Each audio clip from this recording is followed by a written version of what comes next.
Hello, আসসালামু আলাইকুম। আপনারা সবাই কেমন আছেন? আলহামদুলিল্লাহ আমি ভালো আছি।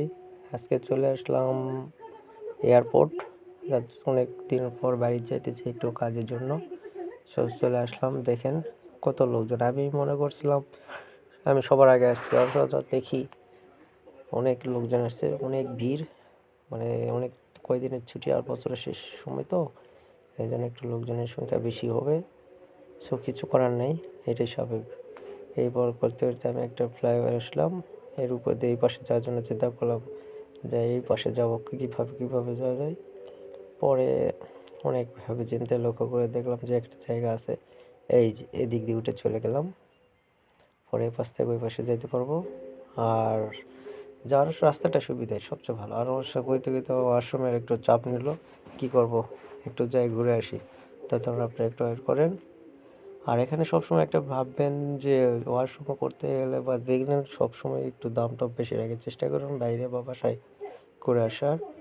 আরেকটা বিশেষ করে দেখেন, আরেকটা দোকানের ব্যাপার বলবো যে এই যে যখন আপনার প্ল্যাটফর্মের দোকানে যাবেন সবসময় এখানে কখনোই আপনার এখানে না যাওয়া সিদ্ধান্তে না যাওয়াই ভালো, কারণ আর সবসময় একটু বেশি সব কিছু বেশি রাখে।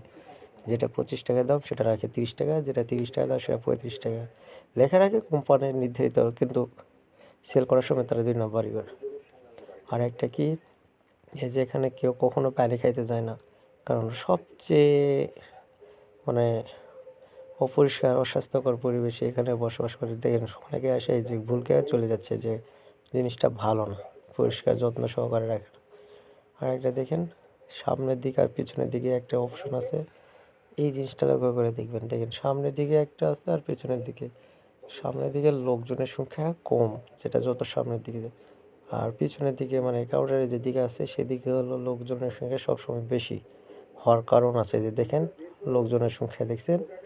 আর আরেকটার দিকে দেখাবো যেখানে লোকজন নেই, যে লোকজনের সংখ্যা এখানে খুবই কম একদিকে আছে, আর একদিকে লোকজনের সংখ্যা খুবই বেশি, যাতে ভিতরে ঢোকা যাচ্ছে না, এই রকম অবস্থা। সেই ক্ষেত্রে আমি চিন্তা করলাম ওইদিকে থাকা চেয়ে নিরিবিলি একদিকে যাওয়াই ভালো। আর একটা সবচেয়ে দেখেন ময়লা টয়লার ব্যাপারটা বলা করে, এই এখান থেকে অনেক সময় দুর্ঘটনা ছড়ায়। এই কারণে হয়তো বা লোকজনেরা সামনের দিকে অগ্রসর হচ্ছে না, কারণ ময়লার দুনিয়ার বেশি। এই যে দোকান থেকে ময়লার কারণে দোকানে লোকজনে যাচ্ছে না, লোকজনের বেশি করে না।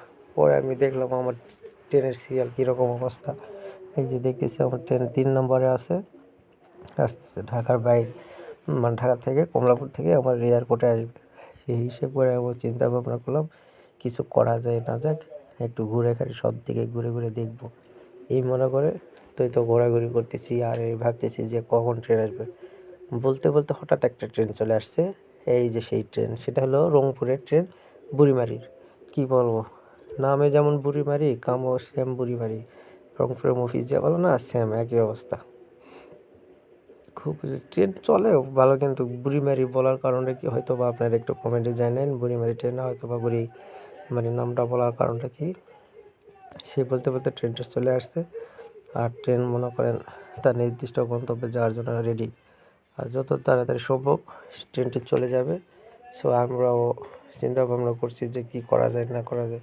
ট্রেন চলে আসলো, আমার ট্রেনটা আসবে কখন, এই চিন্তা ভাবনার উপর দিয়ে বসে থাকলে অনেক ইয়ে করার পর দেখলাম সামনে অনেক জায়গা ফাঁকা আছে। কী করব, যে আর দেখেন সুন্দর বসার জায়গাগুলো দেখছেন সামনে, আমি যেখানে আছি সেখানে অনেক সুন্দর সুন্দর বসার জায়গা। কিন্তু আর একটা যেখানে কাউন্টারের সামনে এত পরিমাণে ভিড়, যা বলে শেষ করা যাবে না, এত পরিমাণে ভিড়।